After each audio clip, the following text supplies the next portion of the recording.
Hey, welcome to this video and to my knife shop here. We're about to undertake one of the coolest restorations that I've done. This is so cool, and I've truly never seen anything like this. This was sent in by a client. Have a look at this. This is a genuine little sling in Germany, little Bowie knife. How cute is that? And fully designed just as you would see a full-size one from the different design elements. So the way it's constructed looks like a threaded end there. Tough to see, but we have that little Germany badge. Of course, the blade, heavy surface rust, light pitting, definitely a light pitting. But look at that little brass guard, just as it would be on the larger models, but tiny. Nice little reduced tang, the little aluminum pommel. Looks like a threaded end. None of the tools I've made in the past will fit that little brass nut, so we'll have to make a little specialized tool again for that.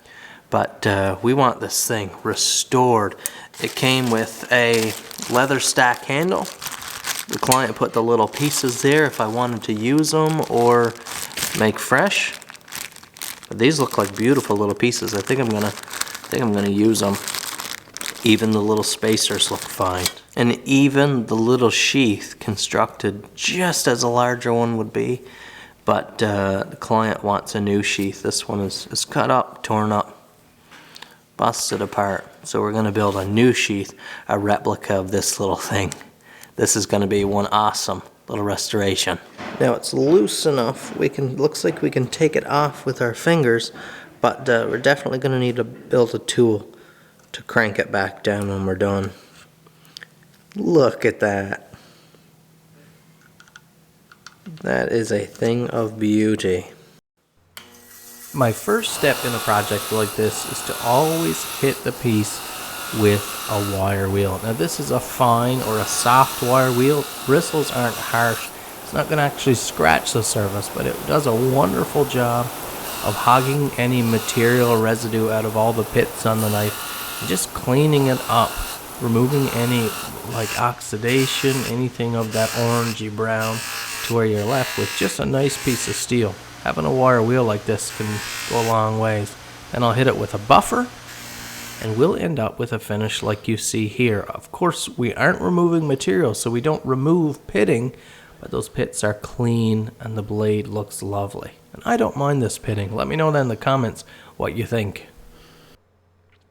So we've quickly got to the handle stage, but this part of the project requires a little more work. The client sent in the little baggie of scraps that were removed from the handle, and I'm going to see just how much we have to work with here.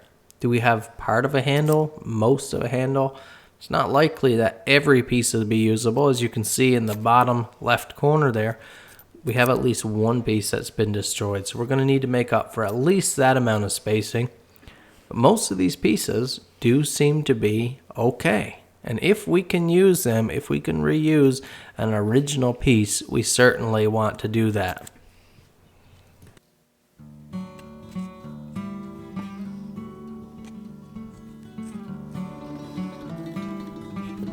I save all of my bigger scraps of leather for projects just like this. There's no need to be cutting into a hide when I have old belt scraps and things, and so those just really come in handy. Unfortunately, sometimes you just end up with hordes of useless material left over, but we craftsmen hold out hope that one day we'll find something to use. This is an old belt blank here. You can see I've been using it for setting up the laser engraver, dimensions and temperatures, and scraps are great for that as well.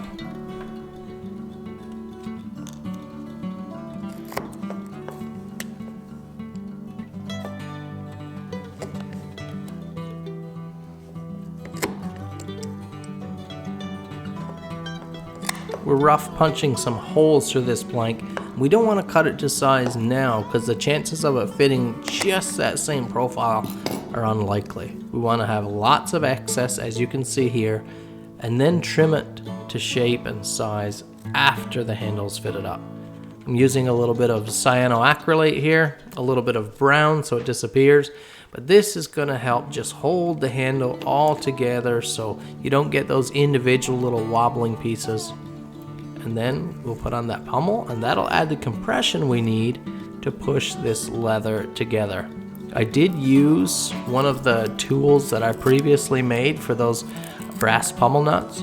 I had to shrink it down, I had to heat it up and bend it in to get it to fit such a tiny little pommel nut, but it saved me from having to make a whole new one. So time savings is money savings, of course.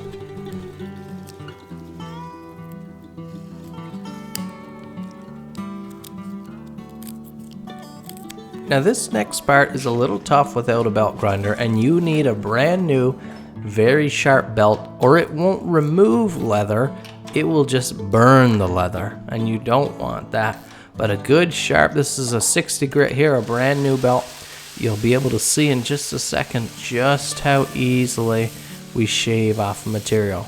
And all those pieces that are uneven and ugly and scraggly, we just bring them all into a single finish. It's hard to get this finish without a slack belt setup like this. You could work away with some sandpaper and some wood files and things like that, but it would take a substantial amount of time to do it that way versus a system like this. Just a heads up, if you're taking on a project like this for your own self, then you can afford the time, and however long it takes you to pick away at it, it's just fine. But if you're trying to do it for a client, to be efficient at it, you definitely want a setup like this. This is a scalloped belt, probably 120 grit here now. I'm just using it. That lets me shape in those concaves up into the pommel like you see there. It's just another must-have tool. You can really get around curves and turns without cutting the edge of the belt into your piece.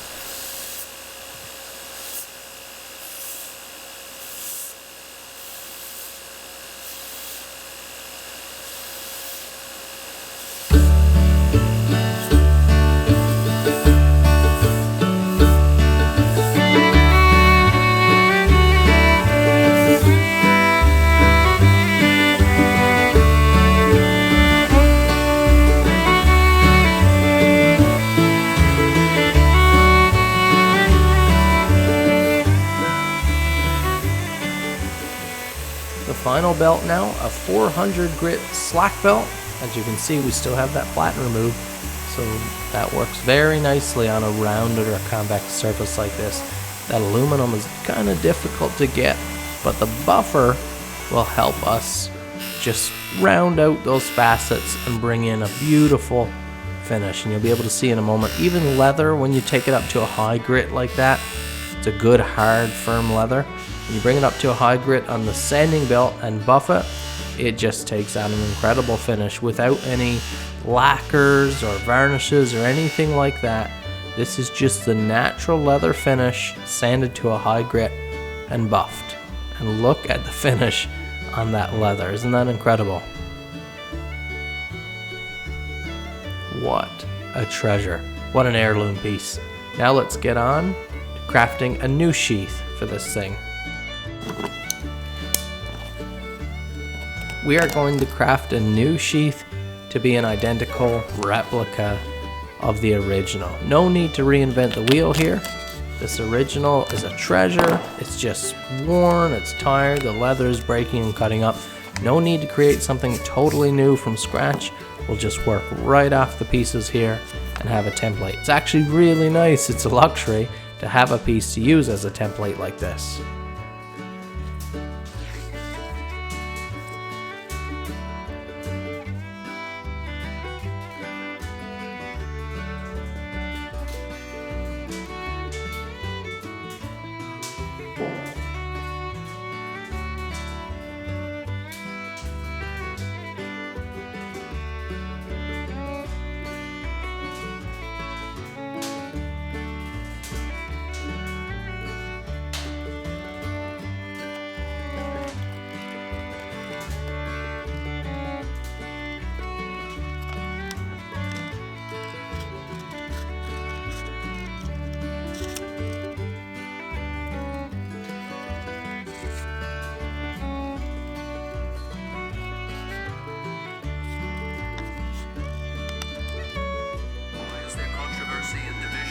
church today because of false doctrine and false teaching.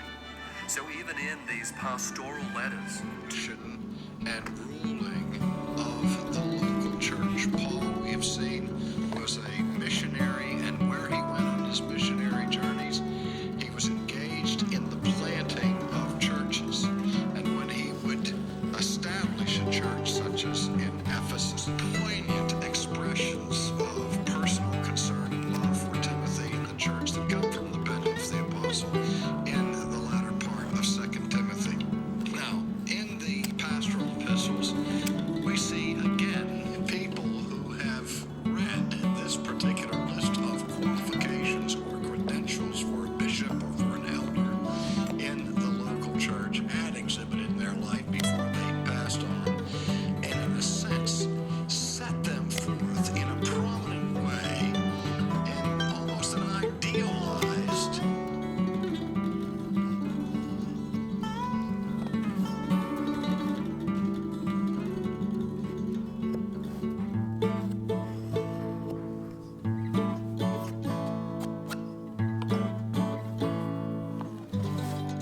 which is a labor that has edified the church of all ages.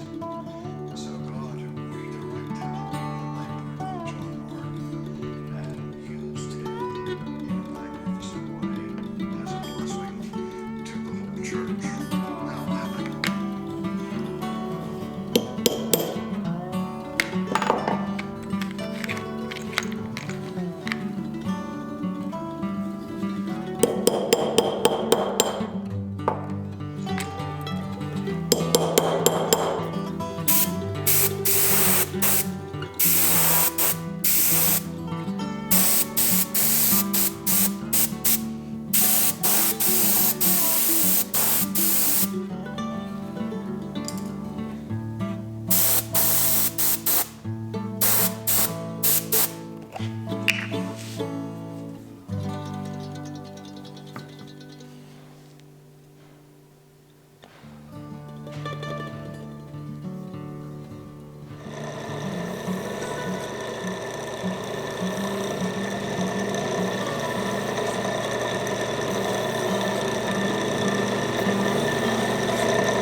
Are you ready to see this little beautiful creation?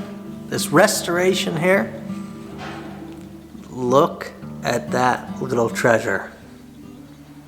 Of course, brand new sheath modeled after the original. We could have changed the style, of course, but I didn't want to. This is just because I use mostly the original handle and everything is in such good shape now. I wanted to keep that original standard for the sheath and everything. Just beautiful piece of little leather, a heavier grade leather than the factory, but look at that. I mimicked all the belt loops and everything. And then of course that little treasure of a knife, I took it in to the belt grinder, put an edge on there, ran it through the buffer just as I would for most of my production run knives. Edge check. Just beautiful. That little tiny creation. I just think this is a splendid little knife. I believe it's for the owner who sent it in. The client is having it restored, I think for their son. I can't remember the order details now, but I know it was mentioned. But this would be an awesome addition for a grown man as well. I've often make the argument, and I do when I have a client contact me to have a custom knife built, and they're looking for some direction on size versus what they're going to be using it for. And people often think they need a far bigger knife than they actually do. It's like my bake apple pattern knife, 6-inch overall length, and so capable. You know, you could use it to even process big game. A few limitations there, but for most camp tasks, whittling work, EDC work, stuff like that, a small 3-4 inch blade can do so much when it's built quality and it's heavy enough and can withstand a pounding, you know, you don't need a 10-inch long Bowie blade. Just not necessary for 99% of the tasks you could use a knife for. This little thing, this is just a beauty. Thanks so much for watching. Hope you enjoyed it. Hope you were entertained. Hit that like button if you would. Subscribe to my channel. And thanks for hanging out with me in the workshop. We have hordes of these here to work on. Not one just like this. This is pretty unique, but a lot of restorations and projects coming up.